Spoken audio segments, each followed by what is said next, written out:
Hello children, Ravi Sai here. Welcome back to the second session of water resources. The 11th chapter in the geography section of your social science textbook for class 10. Dear children, in the previous sessions we had discussed the first topic, that is sources of water, right? Now in this session we shall start with the uses of water resources, in which we shall discuss the first major use of water resources, that is irrigation, right? So let's start. Dear children, uses of water resources, as you can see, there are main uses of water resources. First one is irrigation and second is multi-purpose project. आज हम first major use irrigation का को discuss करने वाले हैं. Dear children, rainfall in India is very irregular and uncertain. Bharat में जो rainfall है बच्चों वो कैसी है? बहुत ही इरेग्युलर, और अनसर्टन है. रेगुलरली नहीं आती, राइट? कभी कभार है. पहली बात तो आती है तो एक दिन अगर आई तो दूसरे 2-3 दिनों बाद वो दिखना बंद हो जाएगी, राइट ना बच्चों? रेगुलरिटी नहीं है हमारे यहाँ रेनफॉल की. Second, there is uncertainty. बारिश होगी या नहीं होगी, वी कांट से.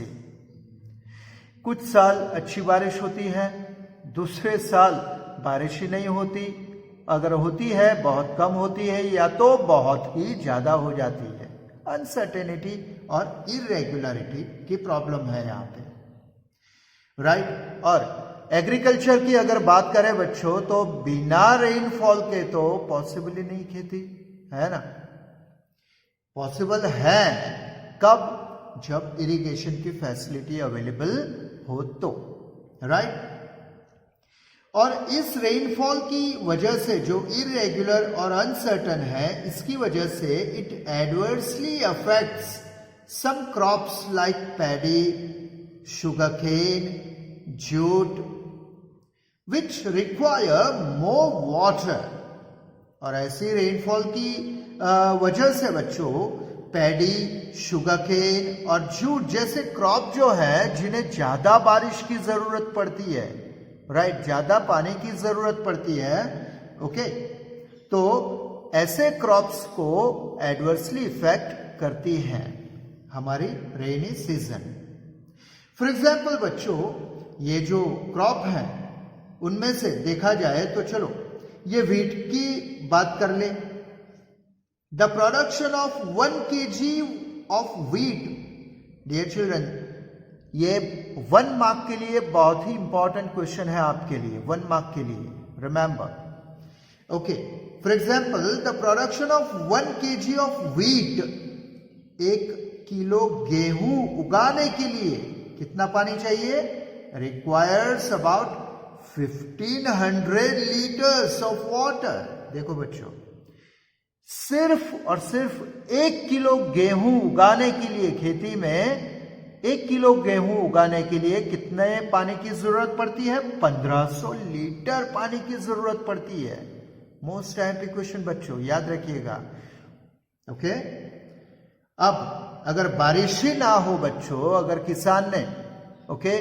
किसान ने गेहूं का क्रॉप उगाया है लेकिन बारिश ही नहीं हुई तो, और जरूरी जितनी होनी चाहिए उतनी नहीं हुई तो पूरी उसकी मेहनत बेकार जाएगी, पूरा उसका इन्वेस्टमेंट बेकार जाएगा, है ना? और इसलिए to avoid such situation, irrigation is very essential in India. और रेनी सीजन की जो इरेगुलरिटी है, अनसर्टेनिटी है, अगर उस प्रॉब्लम को सॉल्व करना है हमें तो इरिगेशन का सहारा लेना पड़ेगा. Irrigation becomes very essential, very important in India, right. Use of water resource for irrigation is as old, very as old. You know, ancient times से, प्राचीन समय से हमारे यहाँ इरिगेशन में पानी का, यू नो, सिंचाई में पानी का इस्तेमाल होता आया है, राइट. उदाहरण के तौर पर देखते हैं. For example, the well known grand anicut canal, जो कौन सी रिवर पर है? रिवर कावेरी पर बंधा हुआ है. ये कैनल है बच्चों, डैम नहीं है, याद रखिएगा. ये कैनल, कौन सी कैनल? ग्रैंड एनिकट कैनल, जो कावेरी रिवर पर बनाई गई है ड्यूरिंग सेकेंड सेंचुरी. सोचो बच्चों, सेकेंड सेंचुरी में ये कैनल बनी हुई थी बच्चों, right. Is a shining example of it. ये साबित करती है बच्चों कि उस प्राचीन समय में भी, एंशिएंट टाइम्स में भी, राइट, खेती के लिए, एग्रीकल्चर के लिए इरिगेशन सिस्टम का इस्तेमाल होता था. वो लोग भी बड़े होशियार थे बच्चों, बड़े स्मार्ट थे. रेनी सीजन पर वो डिपेंडेंट नहीं रहते थे. उन्होंने ये ग्रैंड एनिकट कैनल बना रखी थी नदी पर, यानी नदी का पानी खेतों तक वे ले गए थे, राइट. तो याद रखना होगा आपको, कौन सी कैनल? Grand anicut canal. कौन सी रिवर पर है बनी थी? कावेरी रिवर से कनेक्टेड है. कौन सी सेंचुरी में? सेकेंड सेंचुरी में. याद रहेगा. आगे बढ़े. दूसरा एग्जाम्पल देखते हैं. The eastern Yamuna canal constructed across the river Yamuna in UP. ये दूसरी देखो, ईस्टर्न यमुना कैनल, ये भी एक कैनल है. कहां पर कंस्ट्रक्टेड? कौन सी रिवर पे? ये यमुना पर है. कहां पर? यूपी में, उत्तर प्रदेश में. कौन से साल में? 1882 में बंधी गई थी. देखो, right. Is also a best example of irrigation system in ancient times, right. याद रहेगा, grand anicut canal Kaveri river पर सेकेंड सेंचुरी में बनी थी, और eastern Yamuna canal river Yamuna पर, यमुना नदी पर बंधी थी. यूपी में है जो 1882 में. यानी ये तो साबित हो गया बच्चों कि पुरातन समय से, एंशिएंट टाइम्स से खेती के लिए इरिगेशन सिस्टम का इस्तेमाल होता रहा था, राइट. आगे बढ़े. About 84% of water in India is used for irrigation. देखिए बच्चों, हमारे यहाँ जो 84% वाटर है, यू नो, जितना भी वाटर हमारे यहाँ इंडिया में अवेलेबल है, उस पूरे पानी का 84% वाटर किसके लिए? सिर्फ और सिर्फ इरिगेशन के लिए इस्तेमाल होता है. ये भी सवाल आपको पूछा जाएगा बच्चों कि भारत में इरिगेशन के लिए कितना % वाटर का इस्तेमाल होता है? तो आपका जवाब क्या होना चाहिए? 84%, राइट. इरिगेशन के लिए. There are mainly 3 mediums of irrigation in India. अब इरिगेशन के कितने मीडियम्स हैं, मोड्स हैं, मेथड्स हैं, कितने प्रकार हैं? 3 प्रकार से ये ओके इरिगेशन का यूज होता है. पहला नंबर, वेल्स एंड ट्यूबवेल्स की तरह. ओके, वेल्स एंड ट्यूबवेल्स लगाए जाते हैं, कुएं खोदे जाते हैं, या ट्यूबवेल, जमीन खोदकर पाइप अंदर उतारा जाता है, अंदर से मोटर लगा के पानी निकाला जाता है, उसे ट्यूबवेल कहते हैं बच्चों, राइट. तो अंदर से पानी निकालकर खेती सींची जाती है. दूसरा नंबर है कैनल्स, जो हमने देखे, राइट, ग्रैंड एनीकट कैनल और ईस्टर्न यमुना कैनल, राइट। नदी से कैनल अटैच की जाती है और नदी का कुछ पानी ऐसे निकाला जाता है जो खेतों में पहुंच जाता है, राइट, कैनल्स के थ्रू, और आखिर में है पॉन्ड्स के थ्रू। अब irrigation by wells and tube wells, ये जो irrigation by wells and tube wells है, it is practised in the alluvial plains of northern India. ये इस प्रकार की इरिगेशन सिस्टम कहां पर यूज होती है बच्चों? यस, नॉर्दर्न इंडिया में, राइट। ये नॉर्दर्न इंडिया यानी जम्मू कश्मीर है, उत्तराखंड है, उत्तर प्रदेश है, बिहार है, राइट ना, झारखंड है। ये जो नॉर्दर्न प्लेन्स वाले जो इलाके हैं भारत के, हाँ, फॉर एग्जाम्पल अगर मैं कहूं हमारा देश इस प्रकार का मैप है, हमारा नॉर्थ, नीचे साउथ, ये रहा आपका ईस्ट और यह रहा आपका वेस्ट। तो ये नॉर्दर्न पार्ट जो है ना बच्चों, ऊपर का जो पार्ट है वहां वेल्स और ट्यूबवेल्स के तहत ये पानी ओके की सिंचाई होती है, राइट। दूसरा, इरिगेशन बाय कैनल्स, ये जो इरिगेशन है by canals, it is practised in the vast plains of Sutlej, Ganga, Yamuna and in the delta regions of Mahanadi, Godavari, Krishna and Kaveri river, right here। ये रहा कैनल्स के थ्रू, ओके, कहां? Vast plains of Sutlej, हाँ, पंजाब में, गंगा नदी, यमुना और delta regions, okay.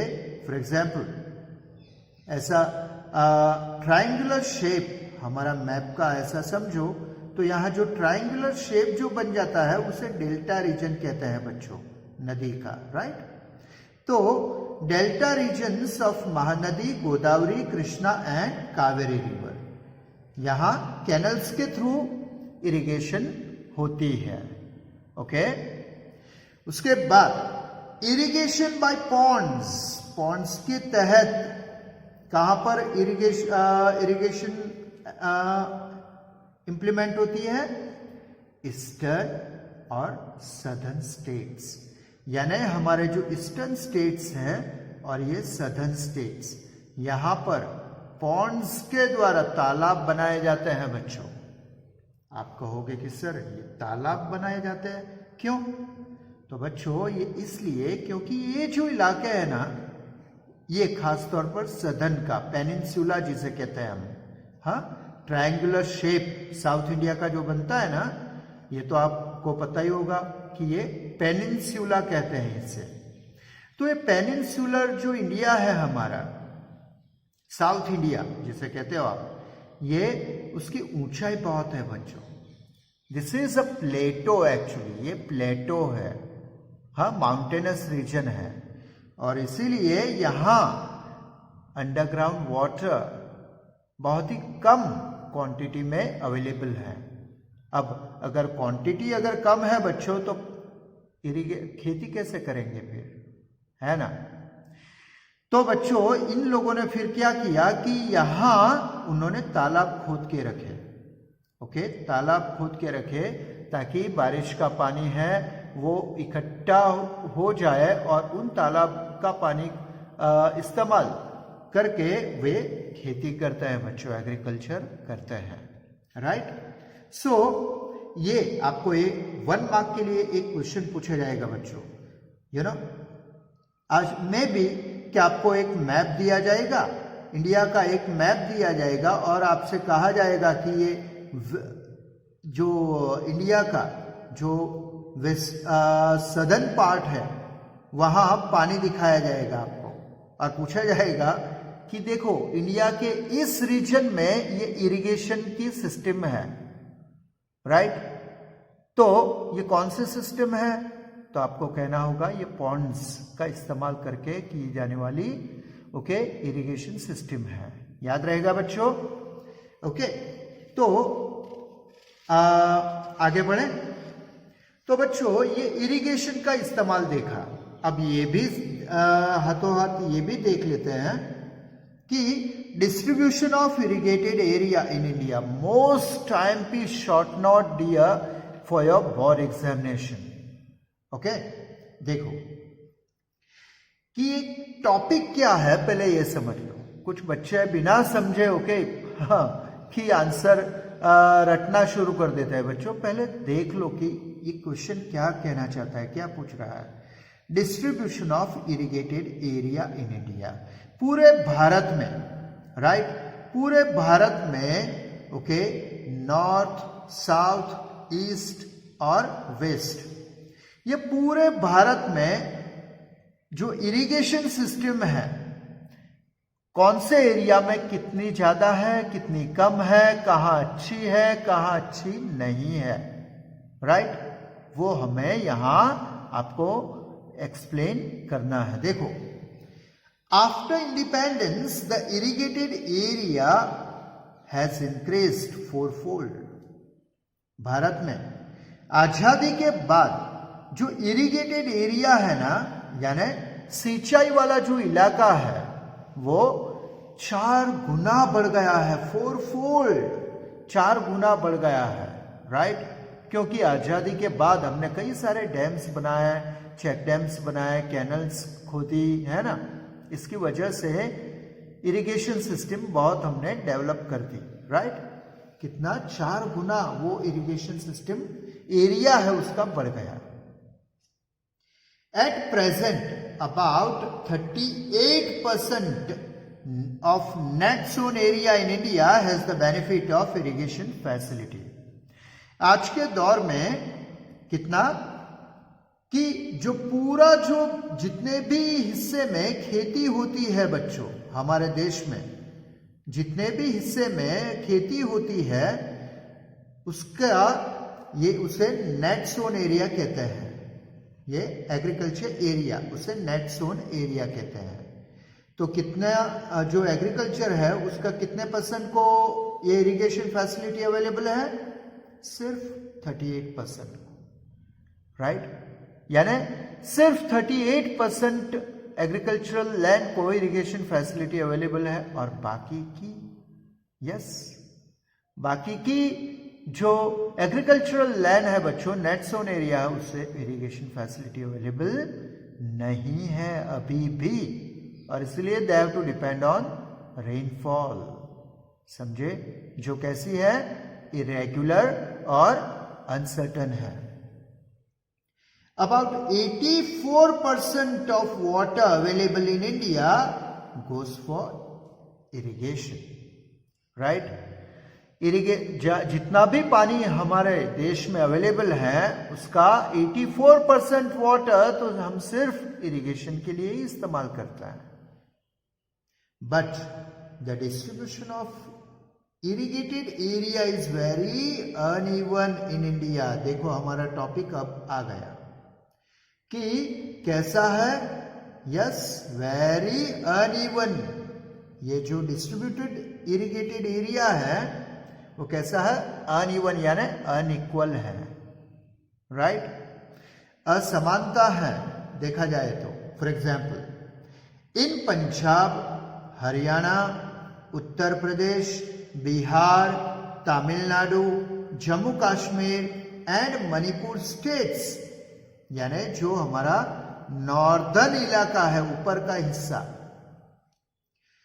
उसके states, वहां कितने, more than 40% of total net sown area is under irrigation, यानी 40% से ज्यादा उनको इरिगेशन फैसिलिटी मिली है। वहां नॉर्दर्न प्लेन्स में जितनी भी खेती लायक जमीन है ना बच्चों, एग्रीकल्चरल लैंड है, उसका 40% लैंड को इरिगेशन फैसिलिटी अवेलेबल है, राइट, नॉर्दर्न प्लेन्स में।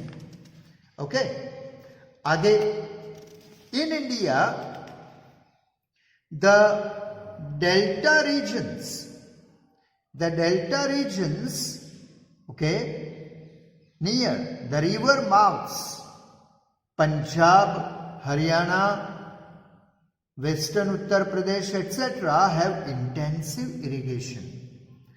और जो नॉर्दर्न जो स्टेट्स है हमारे, उनमें से इन 3 स्टेट्स पंजाब, हरियाणा और उत्तर प्रदेश, उसमें भी कौन सा उत्तर प्रदेश? वेस्टर्न उत्तर प्रदेश। हाँ, तो उसे तो कैसी इंटेंसिव सबसे ज्यादा इरिगेशन फैसिलिटी अवेलेबल है, मैक्सिमम इरिगेशन फैसिलिटी इनको ही मिली है बच्चों।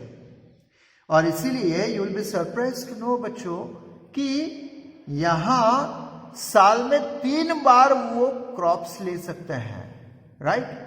बाकी के रीजन्स में साल में ज्यादा से ज्यादा 1 बार क्रॉप ले सकते हैं, लेकिन यहां इरिगेशन फैसिलिटी की वजह, एक तो रेनी सीजन में ले लेंगे, राइट, जिसे खरीफ क्रॉप कहते हो आप, उसके बाद विंटर सीजन में वो क्रॉप ले लेते हैं, हाँ, इरिगेशन फैसिलिटी के यूज से, जिसे रबी क्रॉप कहते हैं, और जैद क्रॉप जो समर सीजन में लेते हैं, राइट।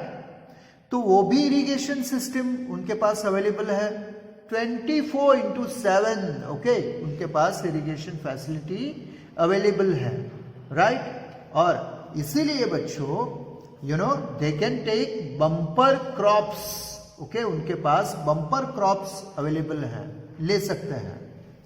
आगे देखते हैं, in Mizoram the total net sown area under irrigation is only 7.3%। Mizoram में तो सिर्फ कितना 7.3% ही अवेलेबल है, जबकि पंजाब में देखो 90.8% एग्रीकल्चरल एरिया को इरिगेशन फैसिलिटी अवेलेबल है। देख लो बच्चों कितनी डिस्पैरिटी है, इनइक्वालिटी है, isn't it? पंजाब में जितनी भी खेती लायक जमीन है उसकी 90.8% को इरिगेशन फैसिलिटी अवेलेबल है, सिर्फ 10% को अवेलेबल नहीं, और यहां सिर्फ 7.3% को अवेलेबल है मिजोरम में, राइट। यानी आप समझ सकते हो 93% एरिया को इरिगेशन फैसिलिटी मिली ही नहीं है। कितनी डिस्पैरिटी है देख लो आप, right dear. So dear children, that was another topic, that is distribution of irrigated area in India. Very important short note, okay, for your examination. I hope you have understood the topic thoroughly. So that's all in today's session. See you soon with a new topic and a new hope of learning something new. Till then, wish you all the very best with today's learning. Bye.